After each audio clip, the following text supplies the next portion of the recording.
할렐루야. 우리 성경을 들고 고백하겠습니다. 저는 예수 믿어 구원받았습니다. 저는 예수 믿어 하나님 자녀 되었습니다. 저는 예수 믿어 천국 백성 되었습니다.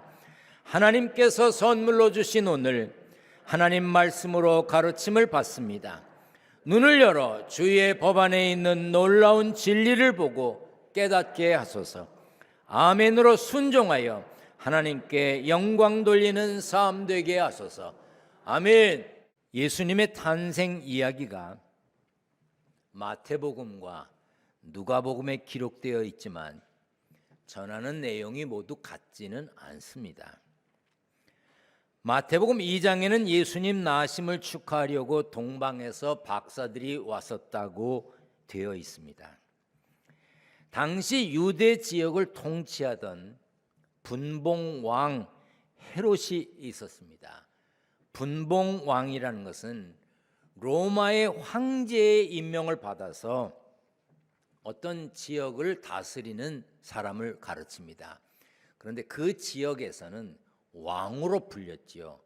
로마 황제에 의해서 임명되기도 하고 또 목이 달아나기도 했던 분봉왕, 유대 팔레스타인 지역을 다스리던 분봉왕은 헤롯이었습니다.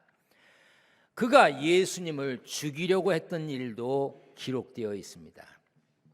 누가복음엔 밤에 양을 치던 목자들이 천사들로부터 소식을 듣고 예수님 나심을 축하했다고 기록되어 있습니다. 그리고 요셉과 마리아가 묵을 곳을 찾지 못했고 태어난 예수님을 구유에 뉘었다고 그랬습니다. 구유, 짐승의 밥통입니다. 가축에게 먹이를 줄 때 담아주는 그릇을 구유라고 말합니다. 두 복음서의 기록은 서로 다른 사건에 강조점을 두고 기록되었기 때문에 두 이야기를 종합하고 조화시켜서 이해하는 것이 말씀을 읽는 신앙인의 자세입니다. 반면 마태복음과 누가복음에 동일하게 기록되어 전하는 말씀도 있습니다. 오늘 본문이 그렇습니다. 동방에서 별을 보고 예루살렘까지 온 박사들은 헤롯에게 유대인의 왕으로 나시니가 어디 계시냐고 물었습니다. 그 말을 들은 헤롯이 얼마나 놀랬겠습니까? 자기가 지금 왕으로 있는데 또 새로운 왕이 태어났다고, 그것도 이방인들이 먼 곳에서 온 사람들이 물었으니 얼마나 황당했겠습니까? 헤롯은 대제사장과 서기관들을 통해 유대인의 왕이 베들레헴에서 날 것임을 알아냈습니다. 그리고 동방 박사들을 보내며 이렇게 말했습니다. 같이 읽습니다. 시작. 아기에 대하여 자세히 알아보고 작거든 내게 고하여 나도 가서 그에게 경배하게 하라.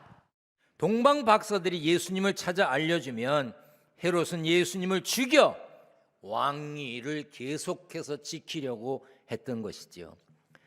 동방 박사들이 먼 길을 찾아 목적지에 도착했을 때 박사들의 마음이 어땠을까요? 그 감정이 어땠을까요?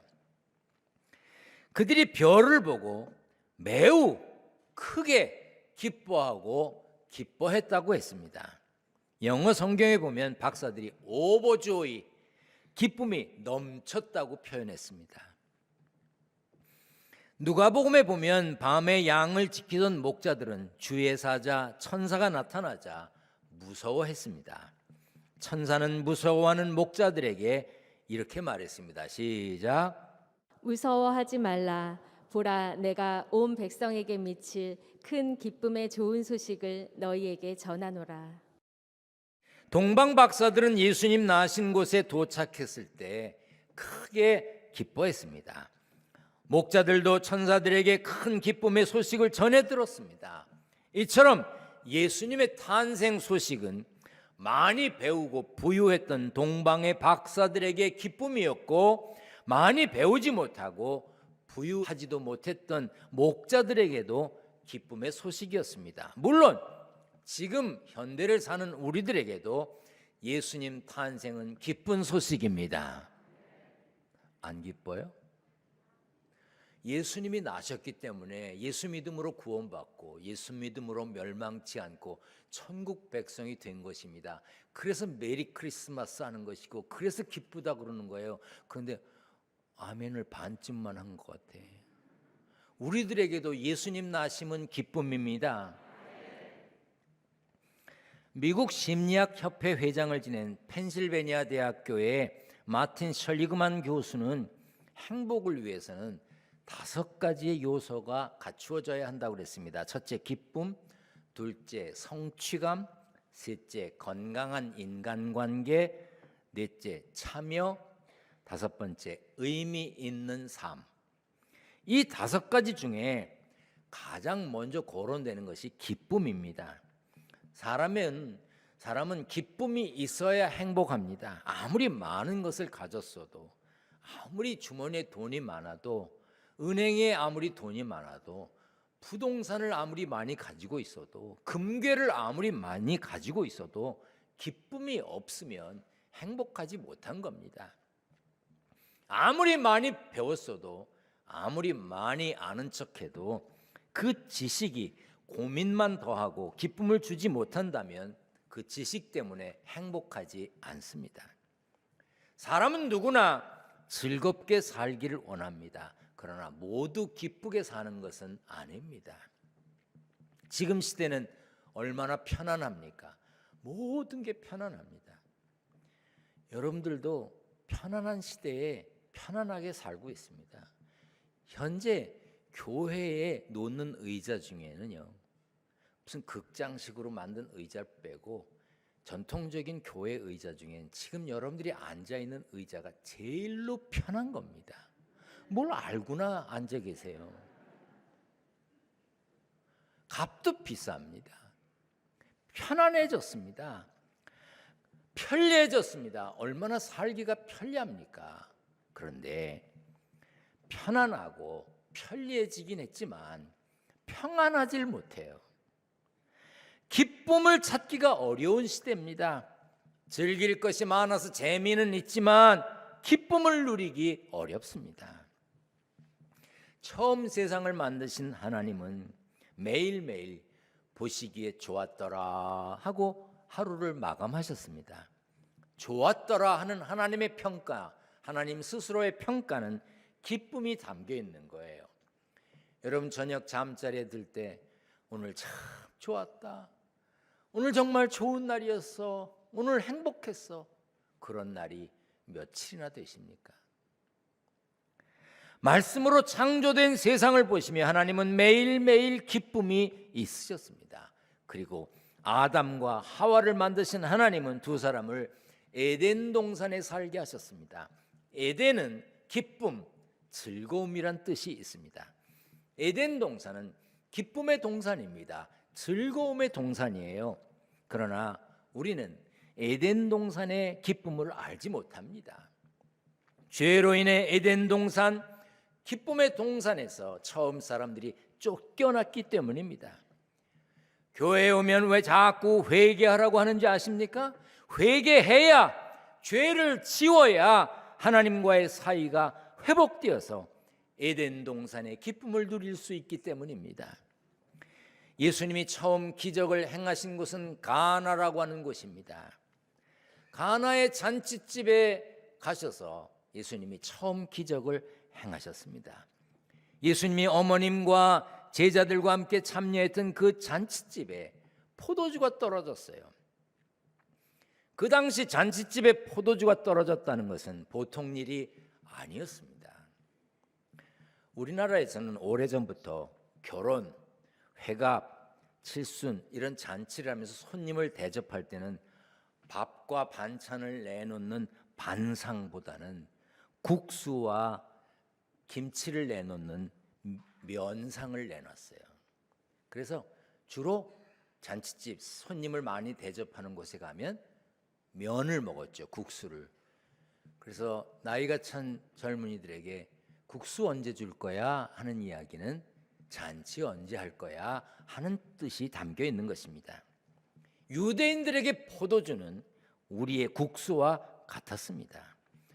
그러므로 혼인잔치에서 포도주가 떨어지면 신랑 신부는 물론이고 모인 사람들도 기쁨을 잃게 되는 것입니다. 그런데 포도주가 떨어진 것을 아신 예수님은 6개의 돌 항아리에 물을 채우게 하시고 그 물을 포도주로 바꾸셨습니다. 사람들은 물이 포도주가 되었다는 것에만 관심을 갖습니다. 그러나 예수님은 물이 포도주 되게 하신 그것이 근심과 걱정을 기쁨으로 되돌려 놓으신 겁니다. 기쁨을 찾게 하셨어요. 예수 믿어 하늘 백성 된 우리는 기쁨을 회복시키셨던 예수님을 기억하면서 기쁨이 넘치는 신앙생활을 해야 합니다. 여러분, 기쁘게 예배해야 합니다. 기쁘게 찬양해야 합니다. 기쁘게 인사하고 기쁘게 섬겨야 합니다. 그리고 그 기쁨을 깨지 말아야 됩니다. 꼭 기쁨을 깨는 사람이 있잖아요. 말로, 행동으로. 신앙생활하면서도 말 많이 하는 사람들 있죠. 근데 그 많은 말 때문에 다른 사람 신경 쓰게 하고 다른 사람 불편하게 하고 기쁨을 무너뜨리고 평안을 깨는 경우가 많습니다. 그런 사람들 대부분 아는 척하고 잘난 척합니다. 자기가 아는 것이 맞다고 그러고 자기가 말해야 된다는 교만이 가득한 사람들이에요. 어느 날 어떤 분이 저를 만나야 된다고 그래서 오시라 그랬습니다. 와서 앉자마자 교회를 사랑하고 목사님을 사랑해서 말씀드리려고 왔다고 그러는 거예요. 나는 그렇게 말하는 사람 제일 싫어. 종이에다가 뭘 잔뜩 적어 갖고 와서 종이를 펴놓고 이야기를 시작합니다. 이것은 이렇고 저것은 저렇다고. 제가 몸 컨디션도 좀 별로고 그래서 그분에게 가시라 그랬습니다. 가세요. 그냥 가세요. 그랬더니 계속 또 얘기를 하려고 그래요. 그래서 제가 이랬습니다. 우리 교회 50년이 넘었어요. 내가 담임 목사 된 지도 25년이 넘었어요. 그분 직분이 있는 분이니까 제가 또 뭐 직분을 말하면 여러분들 또 추측할까 봐 제가 그래서 당신이 없을 때도 이 교회가 잘 됐어. 당신이 말하지 않아도 내가 담임 목사 25년 했어요. 그냥 가요. 쩝쩝대더니 일어나는 거예요. 문고리를 잡고 또 뭘 얘기를 하고 싶어 해요. 그래서 제가 이렇게 얘기했습니다. 그냥 가세요.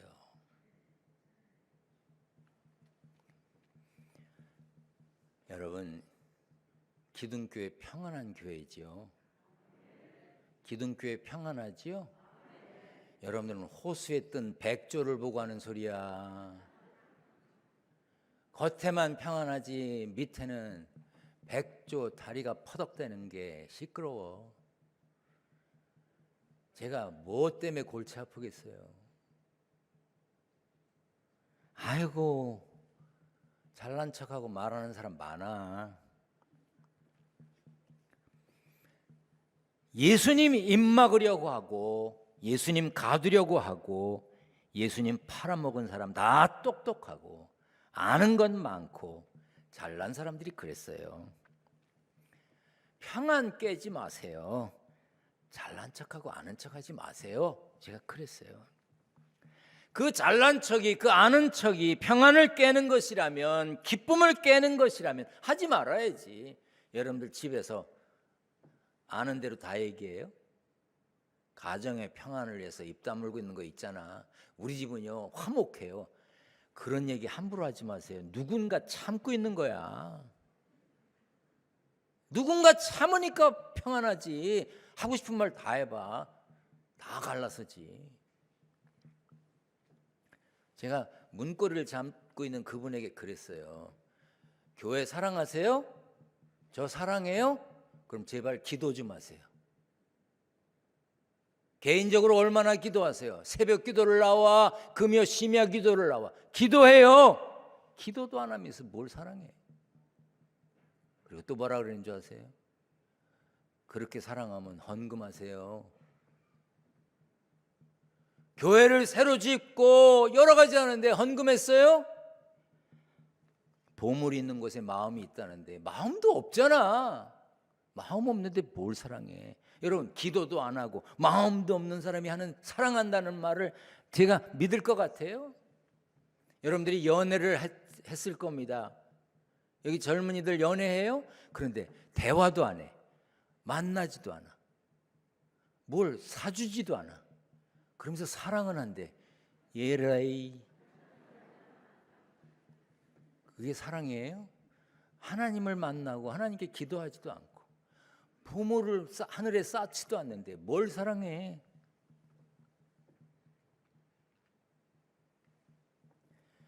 여러분, 평안을 깨고 기쁨을 깨는 일을 하지 마세요. 성경은 우리에게 가능하면 기뻐해라 그러지 않았어요. 즐거운 일이 있을 때 기뻐해라 그러지 않았어요. 데살로니가전서 5장 16절에 항상 기뻐하라 그랬어요. 그리고 빌립보서 4장 4절에 뭐라 그러냐? 내가 다시 말하노니 기뻐하라. 내가 다시 한번 말하는데 좋은 말을 할 때 기뻐하라는 뜻이에요. 기쁨은 그리스도인의 사명이자 하나님의 명령이에요. 내가 기쁘게 살기도 하지만 기쁨을 깨지도 말라는 거예요. 예수님도 십자가의 죽음을 앞두고 제자들에게 말씀하셨습니다. 같이 읽습니다. 시작. 내가 다시 너희를 보리니 너의 마음이 기쁠 것이요 너의 기쁨을 빼앗을 자가 없으리라. 부활하신 예수님을 만나면 누구도 그 무엇도 우리의 기쁨을 빼앗지 못합니다. 요한복음 16장 24절에 구하라 그리하면 받으리니 너희 기쁨이 충만하리라 했습니다. 하나님의 능력을 믿고 다시 사신 예수 그리스도의 이름으로 구하는 성도들마다 응답받은 기쁨을 누리게 됩니다. 여러분들도 그런 기쁨을 누리시기를 축원합니다. 기쁨을 영어로 하면 몇 가지 단어를 동원할 수가 있어요. pleasure, happiness, joy. 뭐 또 다른 거는 설명을 그만두고요. pleasure는요, 감각적인 기쁨이에요. 무더운 날 시원한 음료수를 마시면 좋잖아요. pleasure예요. 물질을 소유했을 때 기쁨, 성적인 기쁨, 약물을 통해서 얻어지는 기쁨, 그런 거 다 pleasure예요. 그런가 하면 happiness는 정신적인 기쁨, 심리적인 기쁨을 말해요. 외부로부터 부정적인 자극이 없을 때 느끼는 평안함, 그게 해피니스예요. 그런데 좋지 못한 일, 염려스러운 일, 스트레스가 닥치면 그 해피니스는 깨지게 됩니다. 그리고 조이가 있어요. 즐거움. 어떤 즐거움? 변함없는 즐거움. 세상에는요, 행복만 누리며 사는 사람 없어요. 우리는 기쁨과 슬픔 둘 다 마주하며 삽니다. 빛이 있으면 그림자가 있고 낮이 있으면 밤이 있는 것처럼 슬픔과 불행이 없으면 기쁨과 행복이라는 개념도 가질 수가 없지요. 조이는 어디에서 발견하는 게 아니에요. 여러분들 조이를 찾기 위해서 돌아다녀 봐야 못 찾아요. 그 기쁨은 내 안에 우리 속에서 샘솟는 것이어야 합니다. 예수님이 말씀하시기를 뭐라 그러셨죠? 내가 주는 물을 마시는 자는 영원히 목마르지 아니하리니 내가 주는 물은 그 속에서 영생하도록 솟아나는 샘물이 되리라. 하나님의 자녀에게는 기쁨이 샘솟듯 생겨납니다. 환경 때문에 기쁜 게 아니에요. 조건 때문에 기쁜 게 아닙니다. 뭐가 많이 생겼기 때문에 기쁜 게 아니에요. 예수 믿고 구원받았기 때문에 영원한 생명이 내 것이라고 하는 견실한 믿음이 있기 때문에 누리는 기쁨, 그게 조이예요. 기쁜 일, 힘든 일, 고달픈 일 안 한다고 조이가 생기는 게 아니에요. 몸은 피곤해도 하나님이 기뻐하시는 일을 열심히 한다면 평안이 샘솟게 됩니다. 조이가 샘솟는 거예요. 신경 쓸 일 많고 고생을 하더라도 그로 인해 예수 믿고 구원받은 생명이 있다면 기쁨이 넘치지요. 김광희 선교사 아프리카 모잠비크에서 일하지요. 코로나가 한창일 때 가족들과 한국에 왔었어요. 제가 가능하면 여기 더 오래 머물다가 가라고 못 가게 자꾸 붙잡았어요. 더 있다 가라. 지금 가봐야 갇혀서 살 건데 뭐하러 가냐 자꾸 붙잡아 놨어요. 나중에 뭐라 그러는지 아세요? 여기 있는 게 괴롭대.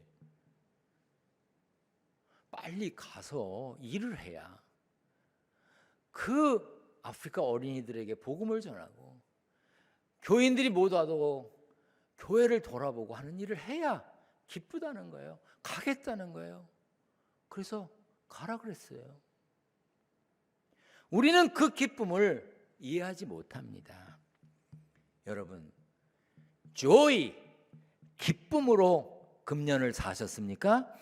이 한 해를 사는 동안 그런 기쁨을 맛보셨습니까? 그런 기쁨을 누리며 사시기를 축원합니다. 직분을 받으라고 권면할 때 제일 문제가 되는 게 11조예요. 신앙생활의 기본이 11조니까. 그런데 여러분 잘 들으세요. 11조를 온전하게 다 드릴 수 있는 가정도 있습니다. 온 가족이 다 신앙생활하고 믿음으로 하나 되고 결심을 해서, 사실 11조 하려면 결심을 해야 돼요. 결심을 하고 드리는 가정이 있지만 남편이 이해를 못하거나 아내가 이해를 못하거나 우리는 열을 가지고 살아도 굶어 죽을 판인데 하나를 드리고 아홉으로 어떻게 사냐 그러는 사람이 있으면 못해요. 그럴 때는 어떻게 하느냐, 자기를 위해서 쓰는 돈이 있잖아요. 자기를 위해서 쓰는 돈. 가족들이 온전하게 11조는 못해도 나는 내가 사는 삶에서 쓰는 돈에 11조를 드리겠다. 그렇게 하고 거기서 11조를 드리고 기도하는 거예요. 하나님, 온 가족이 온전하게 11조 하며 살게 해주세요. 그렇게 하면서 11조를 드리라는 거예요. 그런데 자기를 위해서 쓰는 것에서도 11조를 하지 않는다? 그는 마음이 하늘나라에 없는 거잖아요. 참된 기쁨을 누리기 위해서는 어떤 일을 어떻게 하느냐가 중요합니다. 그러므로 하나님 기뻐하실 일을 해보겠다는 결단을 하고 여러분 그 결단으로 인한 기쁨도 누릴 수 있어야 하는 것입니다. 동방의 박사들이 예수님을 만나 기뻐하고 또 기뻐했던 것처럼, 밤의 목자들이 천사들로부터 기쁜 소식을 들었던 것처럼, 가정에서, 일터에서 여러분에게 들리는 하나님의 말씀이 구원의 기쁨의 소식이 되어야 합니다. 예수님 때문에 성탄을 기대하고 구원받은 기쁨으로 찬송하고 찬양하는 그런 성탄절을 맞아야 합니다. 그런 주인공이 되시기를 축원합니다. 축원합니다.